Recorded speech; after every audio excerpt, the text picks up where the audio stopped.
interpelación. Esta se daría en la primera semana de septiembre, ya que en los siguientes días los parlamentarios irán a sus regiones por la semana de representación. Bien, precisamente para comentar un poco el panorama que se vive en esta huelga que tiene paralizado el sector educación hace 70 días, tenemos hoy en la mesa de conducción al señor León Trachtenberg, a quien le doy la bienvenida y le agradezco de antemano su presencia hoy en la edición central. Compleja la situación, hoy una marcha multitudinaria, son 70 días, 3 millones de niños que se ven afectados por esta paralización, y lo preocupante es que se reafirma y que el mensaje de fondo es que se va a llegar hasta las últimas consecuencias. Un mensaje además acompañado de un anuncio finalmente de la interpelación a la ministra Marilu Martens. Bueno, este es como un juego de ajedrez, ¿no? En la que el que lleva la ventaja, el que ataca, avanza todo lo que puede, y el que defiende, si no encuentra una forma de revertir la situación, termina acorralado y derrotado. Y yo creo que el movimiento magisterial ha encontrado un gobierno débil, en permanente retroceso, ha encontrado aliados circunstanciales en los congresistas que han querido mediar, pero que de alguna manera le han avalado la posición de los voceros de los maestros, y los maestros han sentido que tienen todas las de ganar. Tan es así que la mayoría de sus reivindicaciones se han logrado, inclusive ahora más que lo que habían conseguido en Cusco. Y entonces es un tema de que la debilidad del contrincante, digamos, aumenta la energía combativa, digamos, que en este caso es el que lleva la ventaja. Pero este es, digamos, el escenario de estos días. Tarde o temprano se va a llegar a un arreglo, pero no se puede entender lo que está pasando si no se entiende que esta crisis empezó hace 50 años. Exacto. Y se ha ido pateando para adelante. ¿Qué pasaba hace 50 años? Hace 50 años teníamos que los estudiantes que iban a la escuela eran todos clase media y alta, tanto en la pública como en la privada, con maestros muy bien formados, bien calificados, trabajaban un turno, tenían buen sueldo, ganaban para vivir cómodamente, tener su carro, viajar, leer, digamos, ponerse al día en su casa, corregir tareas. Lo que ha ocurrido es que a partir del gobierno de Odría, Belaúnde y demás, se ha ampliado la escuela a todos los sectores populares, principalmente pobres, pero con el mismo modelo educativo de la clase media, que es un modelo que no toma en cuenta que hay niños que trabajan, que hay niños que vienen de hogares pobres, que hay niños que no están alimentados, que no están nutridos, y todos esos elementos, no hay una estimulación inicial, no han sido considerados a la hora de crear el modelo para la educación nacional, donde mayoritariamente iban a entrar no los de la clase media, sino los más pobres. Y el segundo problema que hubo fue el efecto de sopa aguada, es decir, se cuadruplica el número de maestros, se quintuplica el número de alumnos, se aumenta el número de colegios y equipos, pero el presupuesto real solo se duplica. Entonces, si yo quintuplico el número de maestros en términos generales y solo duplico el presupuesto, no es suficiente. Lo que hago es bajarle el sueldo al maestro más o menos a la sexta parte. Y lo que ha ocurrido es que el maestro es el que ha financiado con su sueldo la expansión del sistema educativo para pasar de 1 millón de alumnos a 8 millones. Y entonces, en el tiempo, obviamente, el deterioro del sueldo, el nivel de vida, el prestigio social de la carrera, la posibilidad de que el maestro se dedique exclusivamente a un trabajo, el hecho de que los maestros tienen que trabajar en otro lugar porque no les alcanza, todo eso ha ido golpeando la calidad de la educación, ha ido disminuyendo el aporte que hacen los maestros a los alumnos, ha ido desprestigiando a los maestros, ha ido haciendo menos atractiva la carrera docente, y entonces los que postulan a educación son personas que, en comparación, por ejemplo, los que postulan a medicina o a ingeniería, tienen una formación básica menor porque no alcanzan puntajes mayores. Eso hace que las universidades exijan menos a los ingresantes a la carrera de pedagogía, ya sea en los institutos o las universidades, al exigirles menos, su capacidad como egresados es menor que la que comparativamente tendría un médico o un ingeniero. Esos son los maestros que en el tiempo tienen una menor formación, una menor capacitación, un menor sueldo, un menor prestigio social, aulas más llenas de alumnos, menos equipo, alumnos con problemas, necesidades educativas especiales que son incorporados al aula sin acompañamiento, padres que se quejan, un ministerio que toma evaluaciones y publica resultados para decir que estamos muy mal en matemática, en lectura, y publican los resultados de PISA donde se muestra que estamos muy mal. Los padres de familia presionan a los directores presionan a los profesores presionan a los alumnos, y entonces tenemos un estrés en la escuela en la que maestros sin mucha espalda, muy presionados, tienen que ver lo que hacen, y los alumnos están a cargo de maestros que no tienen todas las ventajas para poder atender a los niños que van a la escuela pública. Y la consecuencia adicional es que los padres de familia que tienen algún recurso fugan de la escuela pública hacia la escuela privada. Y entonces tenemos en los últimos 10 años o 12 años 1.100.000 alumnos que pasan de la escuela pública a la privada porque ya no confían en la escuela pública, porque no toleran las huelgas, porque sienten que los alumnos no están atendidos y prefieren inclusive una educación privada de una calidad relativamente baja antes que mantenerse en la escuela pública. Entonces, todo este circuito de cosas que tomó 50 años en crear esta catástrofe, no se va a revertir porque hoy día les subamos el sueldo 2.000 soles a los maestros, ¿cierto? ¿Qué pasó? Puede seguir, sí. ¿Están grabando todavía? Sí. Bueno, en todo caso, a lo que voy es a que la solución de los problemas que tenemos ahora es un parche que no resuelve los problemas de fondo en la medida de que no haya un plan de desarrollo magisterial, de revalorización magisterial, de incrementos presupuestales y sobre todo una visión de futuro del Perú, una visión de desarrollo del Perú que implique un reconocimiento al hecho que la educación es central, educación y salud en realidad. Totalmente, que son dos de los ministerios que en este momento son los más cuestionados. Ha tocado cosas importantes de fondo y la pregunta es la siguiente. ¿De qué manera, si estamos enfrentando una crisis dentro del magisterio, a nivel magisterio, por un lado tenemos al SUTEP y por otro lado tenemos al CONARE, ¿de qué manera vamos a poder solucionar esta crisis interna para que llegue a un acuerdo y que este acuerdo también se vea reflejado en una mesa de trabajo? En este momento el punto de quiebre ya no es el tema salarial, es el tema de esta evaluación, que todos los maestros están ofendidos porque es una evaluación punitiva y ellos le temen al despido. Usted como educador nacional, yo quiero que me explique en qué consta esta evaluación y por qué tienen tanto temor los maestros. Lo que ocurre es que los maestros, yo no diría que tienen miedo a la evaluación, sino lo que tienen miedo es a la sorpresa y al despido. La sorpresa en el sentido de que se les evalúe con instrumentos que no son suficientemente conocidos y que les hacen sentir este fantasma de que hay una enorme subjetividad que va a permitir que cualquiera que quiera arreglar cuentas con maestros pueda aprovechar estas evaluaciones para deshacerse de él. Y la segunda es el despido, porque evidentemente el maestro teme que la evaluación, en caso de no aprobarse a la tercera vez, implique un despido. Y hay en el fondo una no confianza ni en el sistema de evaluación del ministerio ni en la objetividad de los evaluadores. Tomemos en cuenta que el Ministerio de Educación, en todas las evaluaciones que ha hecho hasta hoy, a postulantes a contratos, a postulantes a nombramientos y a postulantes para ascensos, siempre son pocos los que aprueban y muchos los que desaprueban. Ese es el telón de fondo de, la experiencia que existe en el Perú sobre evaluaciones a los docentes.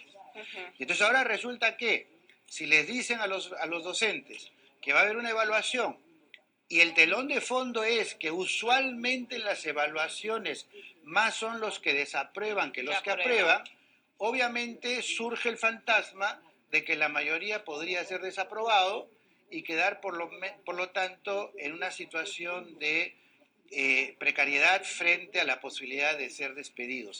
Entonces yo creo que lo que no se ha hecho bien es la estrategia de comunicación de cómo va a ser la evaluación y de un primer ensayo piloto que hubiera permitido que los maestros participen en el perfeccionamiento del documento, porque se hubiera hecho perfectamente una evaluación inicial sin ninguna implicancia en relación a todas esas tres que determinarían los ascensos o los despidos, y decirle a los maestros, miren, tenemos esta propuesta para evaluar el desempeño, vamos a aplicarla y queremos escuchar de ustedes su retroalimentación.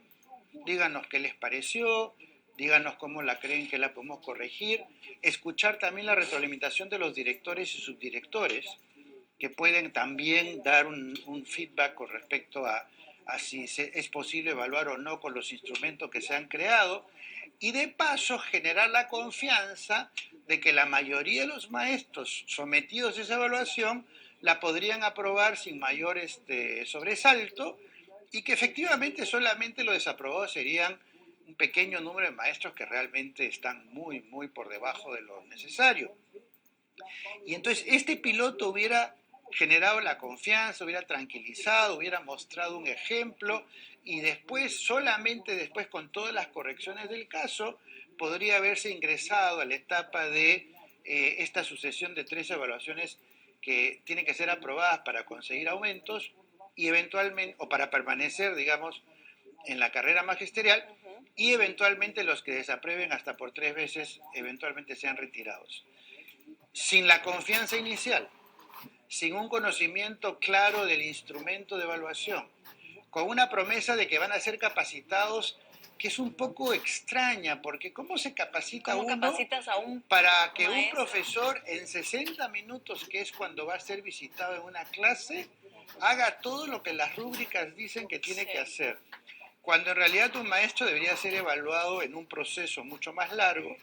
Después de todo, si van a evaluar el director y el subdirector, que conocen al maestro todo el año, porque este maestro trabaja en el colegio todo el año, ¿por qué la evaluación tiene que focalizarse en una clase de 60 minutos con todas estas rúbricas, cuando perfectamente se puede recoger la opinión del director, el subdirector y el evaluador a lo largo de todo el año para tener una visión mucho más cabal del desempeño del docente? Otra cosa que atemoriza a los docentes es esta encuesta que serían los padres con respecto a la calidad del docente. Porque si bien es cierto, hay padres que son muy comprometidos, muy positivos, muy correctos, también hay padres que aprovechan cualquier circunstancia para tomar venganzas con maestros que desaprobaron a su hijo, o no se llevan bien con ellos, o tienen una manera distinta de entender lo que es una buena educación. Y entonces los maestros tampoco tienen la menor idea de qué cosa saldría de estas encuestas. Entonces hay tantos elementos de incertidumbre, tantas posibilidades de sorpresa, que obviamente se le mueve el piso a los maestros, que se sienten sumamente inseguros con respecto a lo que pudiera pasar. No es válido el argumento de decir que los maestros no quieren ser sometidos entonces a la evaluación. Lo que no quieren es una evaluación sorpresiva, y lo que no quieren es una evaluación punitiva, o sea que a la tercera implique un despido. Pero ahí sí hay un elemento que, digamos, puede estar en el deseo del maestro, pero no necesariamente en la visión de los legisladores o las autoridades nacionales, que son las responsables por velar por el bienestar de los alumnos. Hay algo que hay que entenderlo, y es que el sistema educativo no ha sido creado para darle trabajo a los profesores. El sistema educativo ha sido creado para darle a los alumnos la oportunidad de aprender lo necesario para convertirse en personas de valía, personas que sean buenos ciudadanos, personas que estén preparados emocionalmente, intelectualmente para lidiar con los retos del mundo, etcétera, para poder procesar su infancia, su adolescencia y demás. La escuela ha sido hecha para los niños y los jóvenes, para poder lograr los objetivos de la escuela se contrata profesionales que se considera que son competentes para permitir esos aprendizajes que se requiere para los alumnos. Pero ¿qué pasa si un maestro evidencia no ser competente para la función para la que ha sido contratado o nombrado? Es justo que el niño que tiene el derecho de estar en manos de un buen maestro capacitado, actualizado y que sabe qué hacer para que el alumno aprenda, esté en manos de un profesor que no es competente. ¿Dónde se pone el mayor, qué se privilegia? ¿El derecho del alumno a la buena educación y a un buen docente o el derecho del maestro a tener un trabajo estable porque algún día entró a la carrera y entonces considera que tiene derecho de por vida de permanecer dentro de ella sin que haya posibilidad alguna de despedir a los que no son competentes?